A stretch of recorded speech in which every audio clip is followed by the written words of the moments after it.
2025 की अक्षय तृतीया पर खुलने वाला है भाग्य का ताला। इस अक्षय तृतीया पर सिर्फ सोना खरीदने से कुछ नहीं होगा, असली रहस्य कुछ और ही है जो आपसे छुपाया गया है। अगर आपने अक्षय तृतीया 2025 का ये राज नहीं जाना तो आपने सबसे बड़ा मौका खो दिया। सिर्फ अमीर ही नहीं, आज के दिन भगवान भी करते हैं निवेश। जानिए क्यों अक्षय तृतीया 2025 है सबसे खास, और आज वही गुप्त उपाय मैं आपको बताऊंगा। क्या आपको पता है कि 2025 की अक्षय तृतीया पर ब्रह्मांड का एक दुर्लभ योग बन रहा है? ऐसा फिर 100 साल तक नहीं होगा। हमारे भारतवर्ष में अक्षय तृतीया को बहुत ही ज्यादा खास तिथि माना जाता है। कहा जाता है कि इसके समान और कोई तिथि नहीं है। इस दिन सभी बिना मुहूर्त के हम शुभ कार्य कर सकते हैं।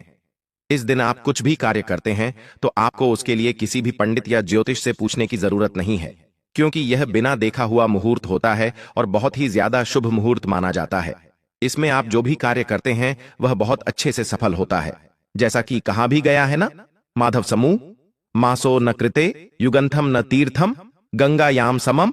अर्थात हमारे प्राचीन ग्रंथों में कहा गया है कि वेद की तरह कोई माह नहीं है, और युगों में सतयुग के समान कोई युग नहीं है, और शास्त्रों में वेद के समान कोई शस्त्र नहीं है, गंगा के समान कोई तीर्थ नहीं है। इसी प्रकार से कहा गया है कि अक्षय तृतीया के समान और कोई भी दूसरी तिथि नहीं है। यह बहुत ही ज्यादा शुभ दिन माना जाता है, बिना निकाला हुआ शुभ मुहूर्त माना जाता है। हमारे जो 16 संस्कार बताए गए हैं, आप इनमें से कोई सा भी संस्कार पूरा करना चाहते हैं तो अक्षय तृतीया के दिन बिना मुहूर्त निकाले, बिना किसी पंडित ज्योतिष से पूछे आप पूरा कर सकते हैं। इस दिन सूर्य और चंद्रमा दोनों ही अपने उच्च राशि पर होते हैं। इस दिन सतयुग द्वापर त्रेता इनकी गणना शुरू की जाती है। इन्हें चिरंजीवी तिथि भी कहा जाता है। भगवान विष्णु ने हमारे धर्म की रक्षा के लिए बहुत सारे अवतार लिए थे, जिसमें से गिरि, परशुराम, नर नारायण, यह 3 पवित्र अवतार अक्षय तृतीया के दिन ही उन्होंने लिए थे।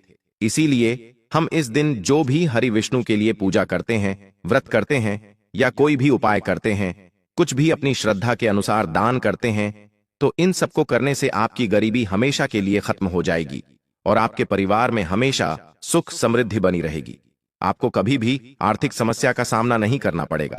अक्षय तृतीया के दिन है। माता पार्वती ने देवी अन्नपूर्णा का अवतार लिया था और भगवान शिव को भिक्षा दी थी, और इसी दिन मां अन्नपूर्णा के रूप में उन्होंने पूरे विश्व के भरण पोषण की जिम्मेदारी संभाली थी। इस दिन बहुत सारी प्रसिद्ध घटनाएं हुई थीं। इस कारण से यह दिन बहुत ही ज्यादा खास माना जाता है।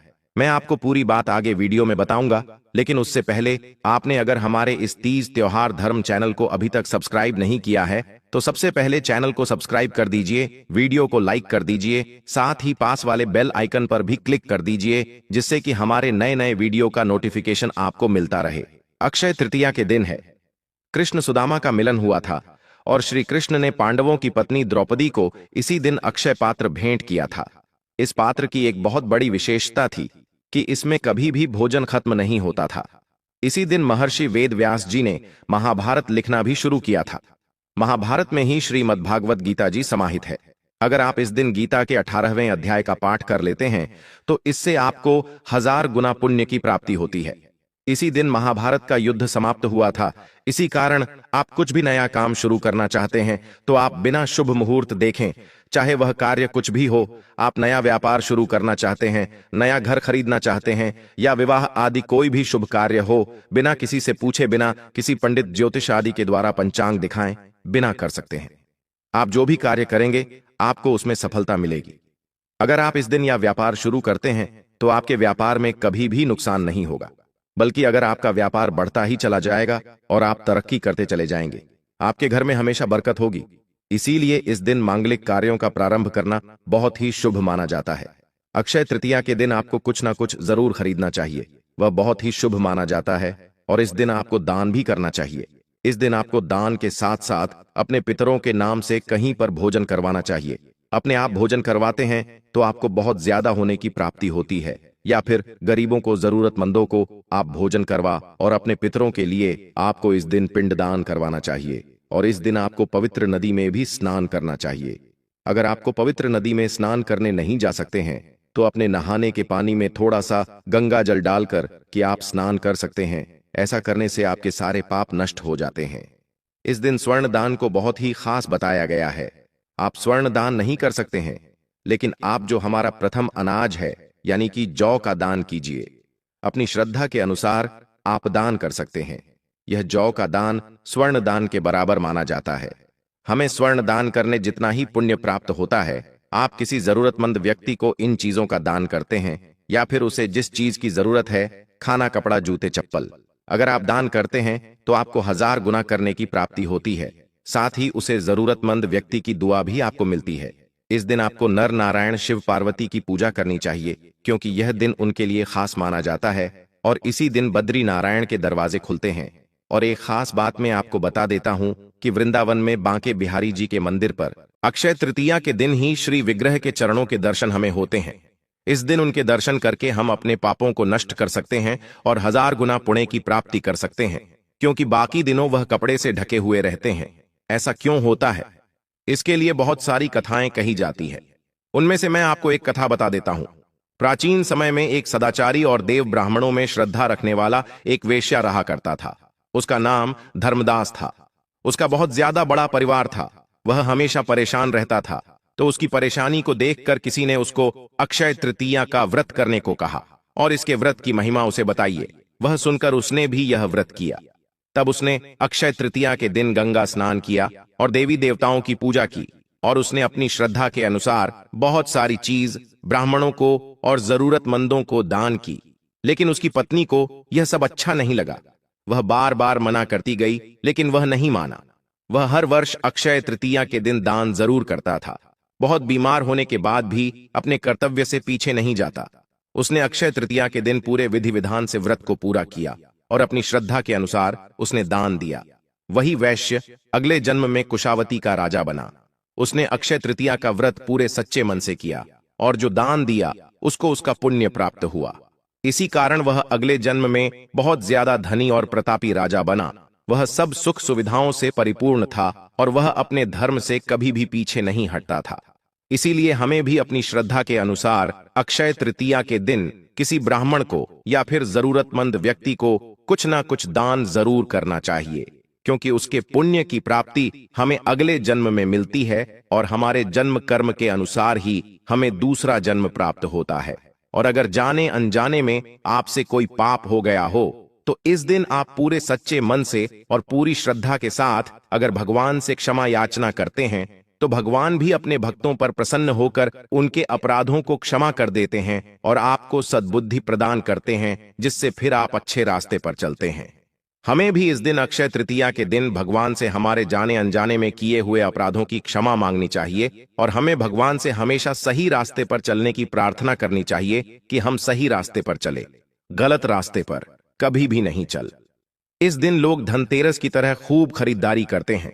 अगर किसी के घर में शादी है तो वह इस दिन से खरीदारी शुरू कर देते हैं, तो वह बहुत ही शुभ माना जाता है। इस दिन ज्योतिष विद्या को जानने वाले लोग बहुत सारे मित्रों के द्वारा यंत्र सिद्ध प्राप्त करते हैं। किसी भी यंत्र को इस दिन अगर आप सिद्ध कर लेते हैं तो वह बहुत ही ज्यादा चमत्कारी साबित होता है, जैसे हत्था जोड़ी सियार, सिंघी दक्षिणावर्त, शंख मृग कस्तूरी। इस तरह की चीज आपको अपने घर लाकर अक्षय तृतीया के दिन मित्रों के द्वारा सिद्ध कर लेनी चाहिए। यह हमारे लिए बहुत ही ज्यादा चमत्कारी सिद्ध हो सकती है और हमारे लिए बहुत ही ज्यादा लाभकारी होगी।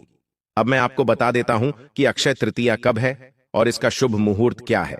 इस दिन आप अगर मेरे द्वारा बताए गए मुहूर्त में कुछ काम करते हैं या फिर कुछ खरीदते हैं तो बहुत ही ज्यादा लाभकारी सिद्ध होगा। अक्षय तृतीया इस वर्ष 30 मार्च 2025 को है और इसका शुभ मुहूर्त 5:41 से दोपहर 12:18 तक रहेगा। अगर आप इस बीच कुछ कार्य करते हैं तो आपको बहुत ज्यादा लाभ की प्राप्ति होगी।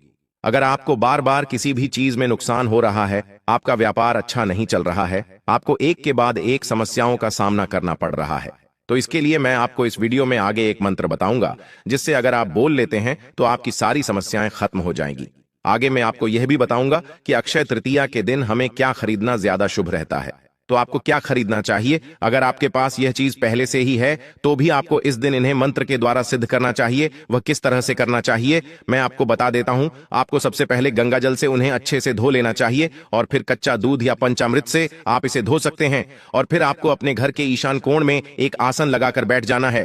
अगर आपको ईशान को समझ नहीं आता है या फिर आपके घर में ईशान कोण में जगह नहीं है तो आप पूर्व की ओर मुंह करके बैठ जाइए। फिर आपको वहां पर उसे जगह को अच्छे से साफ कर देना चाहिए और एक घी का दिया आपको वहां पर जलाना है।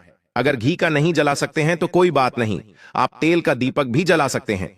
अब आपके पास जो भी यंत्र है, जैसे हत्था जोड़ी, पीली लक्ष्मी कोरिया, दक्षिणावर्ती शंख, जो भी आपके पास है उन्हें है आप वहां चावल के ऊपर रख दीजिए, या फिर आप उसे किसी स्टील के बर्तन में या चांदी के कटोरे में भी रख सकते हैं।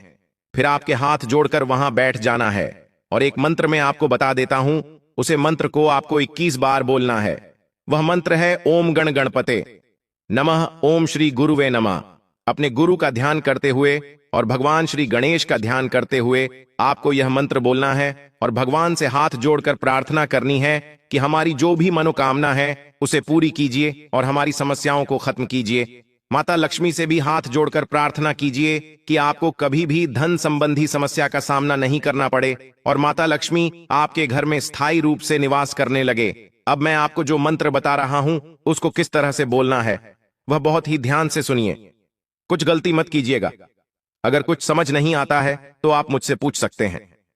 आपको जो हत्था जोड़ी होती है उसे अपने अंगूठे और तर्जनी अंगुली से पकड़ना है और जो मंत्र मैं आपको बता रहा हूं उसे आपको 33 बार बोलना है। आपको हत्था जोड़ी और सियार सिंह जी को अपने अंगूठे और तर्ज में अंगुली से पकड़ना है और जो मैं मंत्र आपको बताऊंगा उसे 3 बार बोलना है, फिर वापस रख देना है। फिर उसे पर आपको सिंदूर से तिलक लगाना है और वापस उठा लेना है। फिर 3 बार आपको मंत्र बोलना है। इस तरह से आपके पूरे 33 बार यह बोलना है।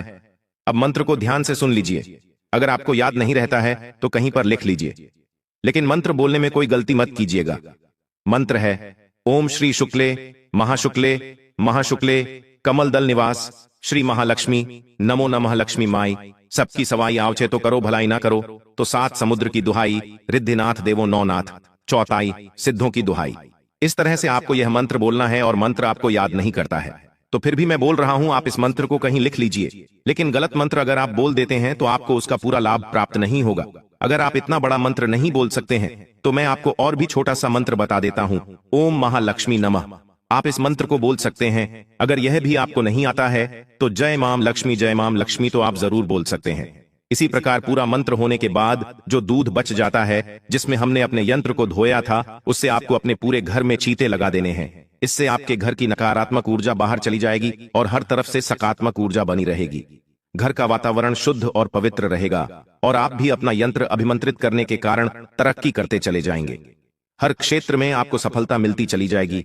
आपको कभी भी आर्थिक समस्या का सामना नहीं करना पड़ेगा। लेकिन एक बात का विशेष ध्यान रखिए, उसे दूध से आपको अपने पूरे घर का छिड़काव जरूर करना है। घर के मुख्य दरवाजे पर भी आपको उसके दोनों ओर छिड़काव जरूर करना है। एक बात का विशेष ध्यान रखें कि बचे हुए दूध को ऐसे नहीं फेंके। अगर छिड़काव के बाद भी वह बच जाता है तो आप अपने घर के किसी भी पौधे में डाल सकते हैं, लेकिन आपको वह बाहर नहीं फेंकना है। अब हमने जो यंत्र अभिमंत्रित किया था उसे अच्छे साफ पानी से हमको धोकर सुखा लेना है। आपको एक पीला कपड़ा लेना है, उसमें आपको अपने यंत्र को रख देना है और उसमें 7 चुटकी हल्दी, 2 लौंग, 1 इलायची और 1 कपूर आपको उसमें डाल देनी है। इसे किसी बर्तन में रखकर आपको अपने घर की तिजोरी में या फिर आप जहां भी पैसा रखते हैं वहां पर आप इसे रख दीजिए। आप देखेंगे कुछ ही दिन में आपके तिजोरी पैसों से भर जाएगी। कभी भी आपकी तिजोरी खाली नहीं होगी। कभी भी आपको आर्थिक समस्या का सामना नहीं करना पड़ेगा। इस तरह से आप समय समय पर इन यंत्रों को अपने अभिमंत्रित करते रहिए। फिर देखिए आपको कभी भी कोई परेशानी का सामना नहीं करना पड़ेगा। नहीं आपको कभी आर्थिक समस्या से संबंधित कोई परेशानी होगी। आपका मन भी शांत रहेगा और आपके घर में हमेशा सुख समृद्धि बनी रहेगी। यह सब आपके घर में रखे रहने से आपके घर का हर एक सदस्य तरक्की की ओर बढ़ता चला जाएगा। ये सब चीज इतनी ज्यादा चमत्कारी मानी जाती है। आप इनमें से कोई भी एक यंत्र अपने घर पर रखकर देखिए, फिर इसका लाभ देखकर आप हैरान रह जाएंगे। अगर आप किसी को अपने वश में करना चाहते हैं तो हत्था जोड़ी का पेस्ट बनाकर एक तिलक तैयार कर लीजिए। अगर आप उसका तिलक लगाकर जाते हैं तो सब आपकी बात ही सुनेंगे, आपकी ओर आकर्षित होंगे। अगर आप किसी सभा में उसका तिलक लगाकर जाते हैं तो फिर सभा में सबका ध्यान आपकी तरफ होगा, आपकी ही बातों को मानेंगे। अगर कोई शत्रु आपको परेशान कर रहा है तो वह भी आपकी बात मानेगा और आपसे पराजित हो जाएगा। लेकिन आपको एक बात का विशेष ध्यान रखना है, किसी को गलत काम के लिए अपने वश में नहीं करना है, क्योंकि ऐसा करने से आप पाप के भाग्य माने जाओगे। इसीलिए आप इसका गलत उपयोग नहीं करें, नहीं तो फिर आप भगवान के दोषी माने जाएंगे और उनके क्रोध का आपको सामना करना पड़ेगा। अक्षय तृतीया की रात को चांद निकलने के बाद एक मिट्टी के दिए में धूप, घास, कपूर और गुग्गुल को जलाएं। उसके धुएं को पूरे घर में घुमाएं और AUM श्री महालक्ष्म्याय नमः मंत्र का 108 बार जाप करें। इससे आर्थिक स्थिरता और लक्ष्मी की कृपा मिलती है। अगर किसी कन्या या युवक की शादी में अड़चन आ रही हो तो अक्षय तृतीया के दिन प्रातः काल कुंवारी कन्या तुलसी के पास बैठकर धूप घास और चंदन को जलाकर AUM नमः कामदेवाय मंत्र का जाप करें। 7 दिन तक करें, जल्दी शुभ समाचार मिलेगा। यदि घर में हमेशा तनाव, कलह या मानसिक बेचैनी बनी रहती है तो हर शनिवार और अक्षय तृतीया पर विशेष रूप से धूप घास को लोबान और गाय के घी के साथ जलाएं। इसे पूरे घर के कोनों में ले जाएं। नकारात्मकता स्वतः भाग जाती है। अक्षय तृतीया पर सूर्यास्त के समय पीपल के पेड़ के नीचे धूप घास को रुई की बाती, सरसों के तेल और फिटकरी के साथ जलाकर AUM क्लीन ह्लीं ऐं नमः मंत्र बोलते हुए 7 बार दीपक घुमाएं और फिर वहीं छोड़ दें। किसी ने कुछ गलत तांत्रिक प्रयोग किया हो तो समाप्त हो जाएगा। पति पत्नी या परिवार में लगातार मनमुटाव हो तो गुरुवार या अक्षय तृतीया के दिन धूप घास में गुलाब की सूखी पंखुड़ियां मिलाकर जलाएं और AUM सौम्याय नमः मंत्र बोलें। शांति और प्रेम लौट आता है। अक्षय तृतीया के दिन सुबह धूप घास को चढ़ते सूरज की ओर मुख करके जलाएं और AUM रणमोचनाय नमः मंत्र का 11 बार जाप करें। इस उपाय को 11 दिन तक करें। धीरे धीरे कर्ज उतरने लगता है और नए रास्ते खुलते हैं। इस वीडियो में मैंने आपको जो भी उपाय बताए हैं आप जरूर करके देखिए, आपको लाभ की प्राप्ति होगी। आप मुझे कमेंट बॉक्स में कमेंट करके जरूर बताएं। अक्षय तृतीया का दिन बहुत ही ज्यादा खास माना जाता है, इसीलिए अगर आप कुछ भी शुभ कार्य अपने घर में करना चाहते हैं तो इस दिन करें। उससे आपका कार्य अच्छे से सफल हो जाएगा। और आपको पुण्य की प्राप्ति चाहिए तो इस दिन दान आदि कार्य जरूर कीजिए। धूप घास को भारतीय तंत्र शास्त्र में अत्यंत पवित्र और ऊर्जावान औषधि माना गया है, जो केवल शरीर की नहीं बल्कि आत्मा की भी शुद्धि करती है।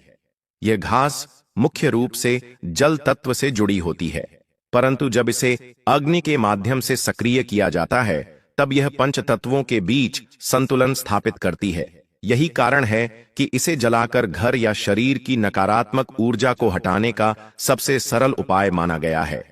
धूप घास का प्रयोग विशेषकर उन दिनों में अत्यधिक प्रभावशाली होता है जब सूर्य और चंद्रमा की युति शुभ योग में होती है। और अक्षय तृतीया का दिन ऐसा ही एक दुर्लभ अवसर होता है जब ब्रह्मांड की ऊर्जा सबसे ज्यादा सक्रिय रहती है और आप जो भी सकारात्मक कार्य करते हैं उसका फल अक्षय यानी कभी नष्ट न होने वाला होता है। इस दिन यदि आप धूप घास को पीली सरसों, इलायची और कपूर के साथ जलाकर पूरे घर में उसकी धूनी दें तो यह धन, सुख और ऐश्वर्य के मार्ग खोल देता है। ज्योतिष के अनुसार यह प्रयोग विशेष रूप से उन लोगों के लिए उपयोगी है जिनकी कुंडली में राहु, केतु या शनि की बाधा चल रही हो, क्योंकि धूप घास इन ग्रहों के दोष को शांत करने की शक्ति रखती है। तांत्रिकों का मानना है कि यह घास देवताओं और पितरों दोनों को प्रिय है, अतः इसका प्रयोग करने से जहां एक ओर पूर्वजों का आशीर्वाद मिलता है वहीं दूसरी ओर दिव्य शक्ति का संरक्षण भी प्राप्त होता है। यदि आप मानसिक तनाव, डर या अनिद्रा से ग्रस्त हैं तो अक्षय तृतीया की रात को अपने तकिए के नीचे धूप घास का छोटा सा गुच्छा कपड़े में बांध कर रखें। यह मन को शांति देगा और नकारात्मक विचारों को बाहर निकालेगा। अगर व्यापार में बाधाएं आ रही हों या ग्राहक रुक गए हों तो अपने व्यापार स्थल के मुख्य द्वार पर धूप घास को गुग्गुल और घी के साथ मिलाकर हर मंगलवार और अक्षय तृतीया के दिन जलाएं। साथ ही AUM ह्रीं श्रीं क्लीं ऐं मंत्र का 21 बार उच्चारण करें। कुछ ही समय में स्थिति में बदलाव देखने को मिलेगा। यदि कोई शत्रु आपको बार बार तांत्रिक रूप से परेशान कर रहा हो तो धूप घास को फिटकरी और एक नींबू के साथ मिलाकर सूर्यास्त के समय उसे 4 मुखी दीपक में जलाएं और AUM क्लीं काल भैरवाय नमः मंत्र का जाप करें। यह उपाय शत्रु की सारी नकारात्मक शक्ति को पलटकर भेज देता है। खास बात यह है कि धूप घास न सिर्फ बाहरी ऊर्जा पर काम करता है बल्कि हमारी आंतरिक भावनाओं, सोच और आत्मबल को भी जागृत करता है। इसीलिए इसका प्रयोग साधना, ध्यान और मंत्र सिद्ध में किया जाता है। जिन लोगों को अपने जीवन में स्थिरता नहीं मिल रही, बार बार स्थान परिवर्तन या निर्णयों में असमर्थता हो रही हो, वे धूप घास के धुएं के बीच बैठकर ध्यान करें और AUM गम गणपतये नमः मंत्र का जाप करें। यह प्रयोग बुध और बृहस्पति दोनों को संतुलित करता है और जीवन में स्पष्टता और अवसर लाता है। अंततः धूप घास सिर्फ एक जड़ी बूटी नहीं बल्कि एक दिव्य माध्यम है जो आत्मा, मन और ब्रह्मांडीय ऊर्जा को जोड़कर आपके जीवन में वो शक्ति भर देता है जिसकी मदद से आप हर बाधा को पार कर सकते हैं। अक्षय तृतीया पर इसका प्रयोग आपको सिर्फ धन नहीं देगा बल्कि ऐसी आंतरिक ऊर्जा देगा जो जीवन भर आपके साथ रहेगी। एक बार फिर आपसे विनती है कि अगर आपने हमारे इससे तीज त्योहार और धर्म चैनल को अभी तक सब्सक्राइब नहीं किया है तो सबसे पहले चैनल को सब्सक्राइब कर दीजिए, वीडियो को लाइक कर दीजिए, साथ ही पास वाले बेल आइकन पर भी क्लिक कर दीजिए जिससे कि आपको हमारे नए नए वीडियो का नोटिफिकेशन मिलता रहे। अगर आप सच में माता लक्ष्मी की कृपा प्राप्त करना चाहते हैं तो कमेंट बॉक्स में जय मां लक्ष्मी जरूर लिखिए। धन्यवाद।